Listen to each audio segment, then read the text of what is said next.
ꯃꯌꯥꯝꯅ ꯆꯦꯅꯦꯜ ꯑꯁꯤꯕꯨ subscribe ꯊꯝꯕꯤꯔꯝꯃꯨ. Hi ma'am Tramukchari channel ma'am video semjarake ado nahangidi thabalgi video yengmada ai blog chi thangpa ngamdre ado ngasidi sajipu cherauba numine aduga bihu suni ko asamgi khwai chauba bihu do ngasi leine aduga ngasi bihu festival hore ko asamgi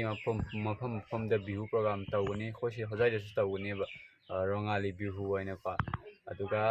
video se hona ba tawrasi ai lujaba lore aduga dukan phamini poche piramini ko ngasi di cherauba numini na mi am chilleba nga itna milaye aduga ai cha buk thaktre hoji pung tai se pung mapan tare ko ai kesum cha dre ba ayuktagi ising buk thaktre ado ising cha kho mathaga cha nung thaga do ai kudai ga seraga la yo puram dana ko sidi aduga sangdodi ado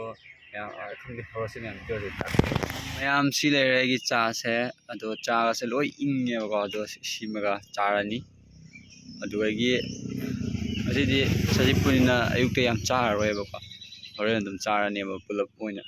aduga si yeng si lasing ne ba ko si lasing che khoi yoleba atip ta na ba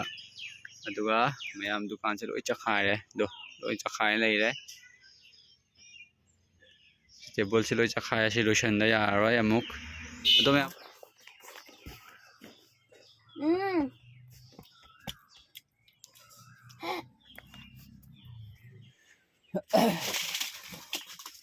mayam do ai hoji si se yang hingi ye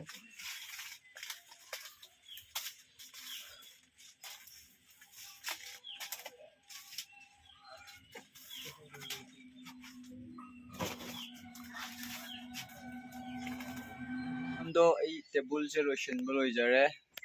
sitna na lotion le ba ado loi thup challe aduga cartoon sida hapsan gare aduga koi kwa nungsu adum yanshin gare ba saidagi adum mi se lakpa lepte ngasi sajipuni na ko amukam jira gumba adum maroi marang do loba yam lai ba ngasidi aduga ai phammi mayam ado khoi sajipu cherau bogi sida kon leire mathel makoi thongna ba sika kon leire aduga sida hijang napi leire hawai leire mayam leire ko ado sida leirang cheme do sing leire aduga sina thau leire aduga jira morok asuba loi leire ko ado sini ngasigi sajipu se khoi gidi ado sida khoi mandop ne ko mandop to thongine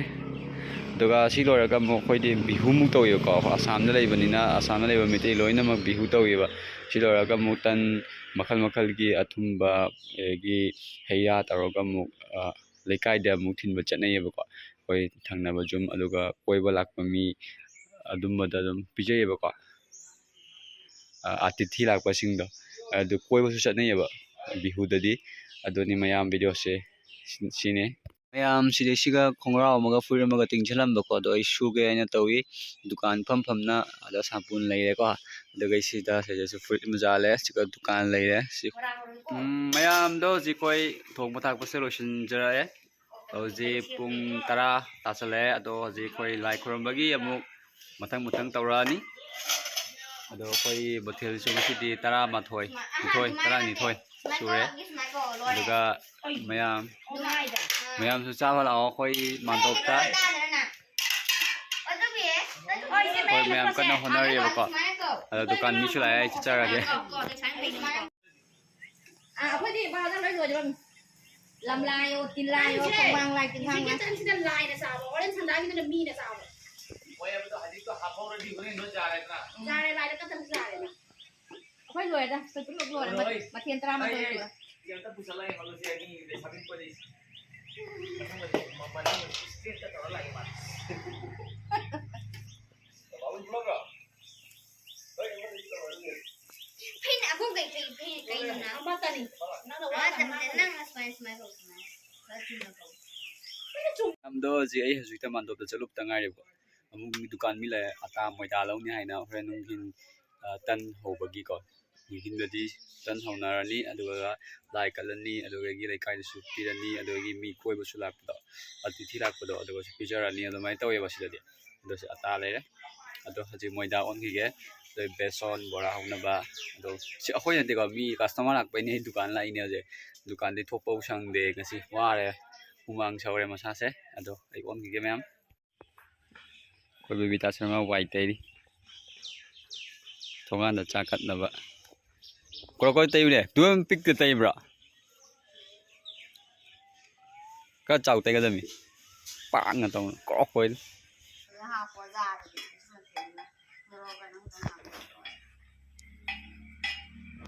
ꯃꯣꯔꯣꯛꯀꯤ ꯕꯣꯔꯥ ꯑꯃꯅꯦ ꯈꯥꯃꯦꯟ ꯕꯣꯔꯥ ꯑꯃꯅꯦ ꯌꯦꯅꯝ ꯕꯣꯔꯥ ꯑꯃꯅꯦ ꯍꯧꯖꯤꯛ ꯑꯩꯈꯣꯏ ꯂꯥꯏꯔꯨꯛ ꯁꯦꯝꯕ ꯂꯣꯏꯔꯦ ꯂꯥꯏꯗ ꯀꯠꯂꯅꯤ ꯑꯗꯨꯗꯒꯤ ꯑꯩꯈꯣꯏ ꯑꯃꯨꯛ ꯊꯤꯠꯂꯅꯤꯀꯣ ꯑꯗꯣ ꯑꯩꯈꯣꯏ ꯃꯊꯦꯜꯁꯦ 12 ꯁꯨꯔꯦ ꯑꯗꯣ ꯑꯩꯈꯣꯏ ꯁꯤꯗ ꯂꯣꯏ ꯊꯝꯃꯦꯕꯀꯣ ꯑꯗꯣ ꯈꯔꯗꯤ ꯆꯈꯥꯏꯔꯦ ꯀꯩꯅꯣ ꯇꯧꯕꯅꯤꯅ ꯂꯩꯕꯥꯛꯅꯤꯅꯀꯣ ꯄꯀꯥ ꯅꯠꯇꯕꯅꯤꯅ ꯑꯗꯨꯒ ꯑꯩꯈꯣꯏ ꯂꯥꯏꯁꯪꯁꯤꯗ ꯂꯩꯔꯦ ꯑꯗꯨꯒ ꯁꯣꯝꯗ ꯍꯩꯔꯨꯛ ꯁꯦꯝꯅꯔꯤ sida angauba leire sida karon akhabi sida bora leire sida sagol hawai leire ba ado sida singju bora tan agi sida alu metpa sida hawai leire suti leire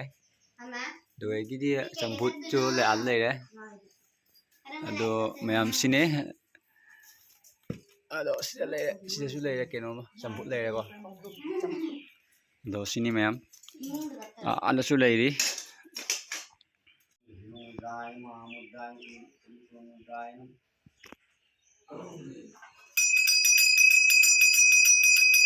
mayam ado khogi laisanga chak katpa loina larukse thonga dum katleko aduga sondosu gai lai sida mu akhogi hingon jibu pubiriba ngak cheliba iswar ma yofamda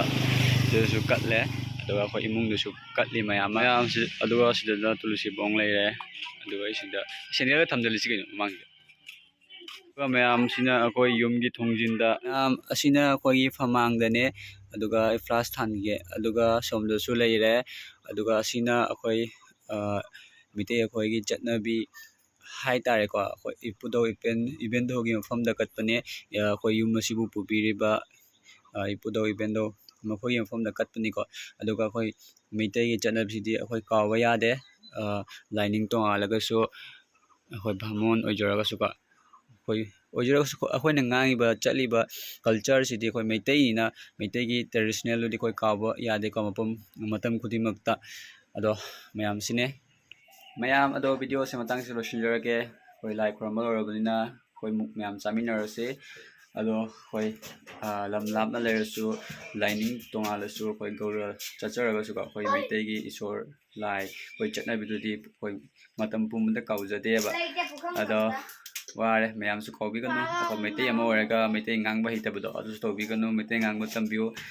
meitai ngangba hitaba mayam lai meitai oraga do koi se ado yade ko adu meitai ngangba tambio adaga meitai koigi chanabi culture traditional su kobi ganu matam pumda mayam bye bye video su like to video comment box comment subscribe to samiro mathang video thengnar si